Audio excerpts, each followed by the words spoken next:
If you are still watching after the first 6 seconds of this video, then you already understand that this is not a normal rescue story. She did not run. She did not scream. She did not fight. An adult female elephant stood quietly on the African savanna, less than 30 meters from where I was standing. She weighed nearly 4 tons, and from her trunk, blood fell slowly onto the cracked earth below.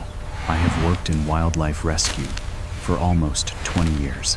I have seen animals in pain, animals in fear, animals pushed beyond their limits by human actions, but I had never seen a wild animal choose silence in the face of suffering. That morning began without warning. No alarms, no sense of urgency. The air was cool, the grass still wet with dew. Birds moved through the low trees as the sun began its slow rise above the horizon. We received a message from a local ranger shortly after dawn.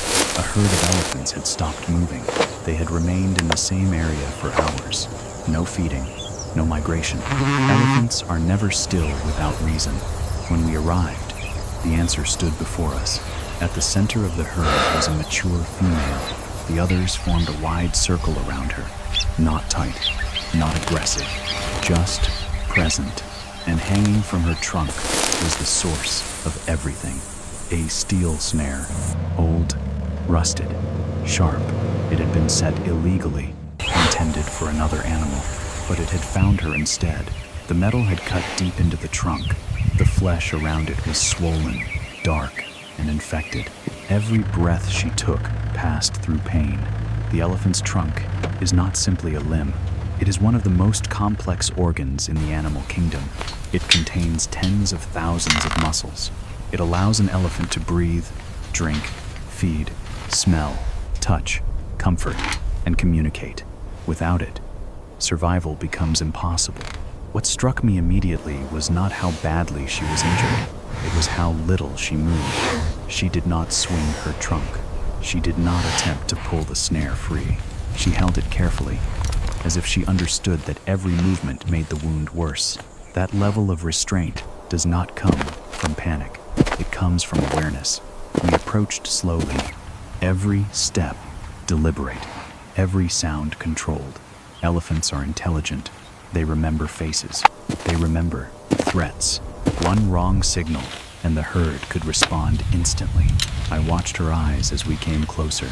They were calm, heavy, tired. She had been carrying this pain for days. Blood dried along the edges of the wound. Fresh blood still seeped through with every breath. If we did nothing, infection would spread, her trunk would fail, and she would die slowly, unable to eat or drink. We made the decision quickly. We would sedate her where she stood. This is always the most dangerous moment in an elephant rescue. An elephant's body is massive.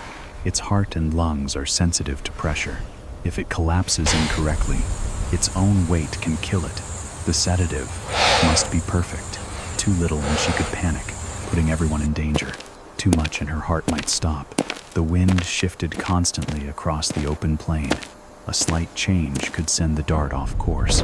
My team prepared in silence. No one spoke. The dart was fired. It struck her cleanly in the thick muscle behind the shoulder. She flinched, then stood still. The herd reacted immediately. They moved closer, not charging, not retreating. They were watching. Seconds stretched into minutes. Her breathing slowed. Her legs trembled. When she finally went down, we guided her fall carefully, using ropes and positioning to prevent pressure on her chest. When she lay on the ground, the full reality of the injury became clear. The snare had cut far deeper than we initially believed. The metal had sliced through layers of muscle. Every attempt she had made to free herself had only worsened the damage. This was one of the most severe trunk injuries I had ever seen. We began work immediately, cutting through steel, stopping the bleeding, flushing the wound again and again to remove infection. Blood soaked our gloves and sleeves. Throughout the procedure, the herd did not move away. They stood quietly, forming a living wall around us. Then something unexpected happened. The smallest elephant stepped forward, a calf. It moved slowly, cautiously, stopping several meters from its mother. No adult pushed it back. No one intervened. The calf lifted its tiny trunk and reached into the air, not touching, just reaching, as if checking whether its mother was still there. In that moment, the weight of the situation became heavier than any physical danger. We were not simply treating a wound. We were holding together a family. Once the snare was removed, we cleaned the injury thoroughly. Temporary sutures were placed to stabilize the tissue. The trunk was wrapped carefully to limit movement. High doses of antibiotics followed, then long-acting pain relief. But the most dangerous part of the rescue was still ahead, waking up. As the sedative wears off, an elephant may wake in confusion and pain. If panic sets in, she could injure herself or those around her. We backed away and waited. Minutes passed, a twitch of the ear, a slight movement of the trunk. Her breathing deepened. She did not rush to stand. She rested, then slowly, deliberately, she pushed herself up on her front legs, then her back legs followed. She stood. No trumpet, no sudden movement. The first thing she did was turn toward her herd. The calf rushed forward. The others followed. They touched her gently with their trunks, reassuring, checking. Only then did she turn toward us. She looked at me for a brief moment. There was no fear, no aggression, only recognition. Then she turned away. She led her family back toward the open savanna.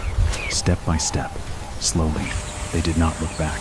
As the sun sank toward the horizon, I remained where I stood, watching their footprints fade into the dust. The steel snare lay abandoned on the ground, small, cold, a simple object, almost responsible for the death of a giant. That day, I did not feel like a hero. I felt humbled, because in the wild, trust is not given lightly, and when it is, it changes you. If you are still watching this video, remember this: wild animals do not ask for our help, they endure our mistakes. And sometimes, when the pain becomes too much, they choose to trust us anyway. The least we can do is deserve that trust.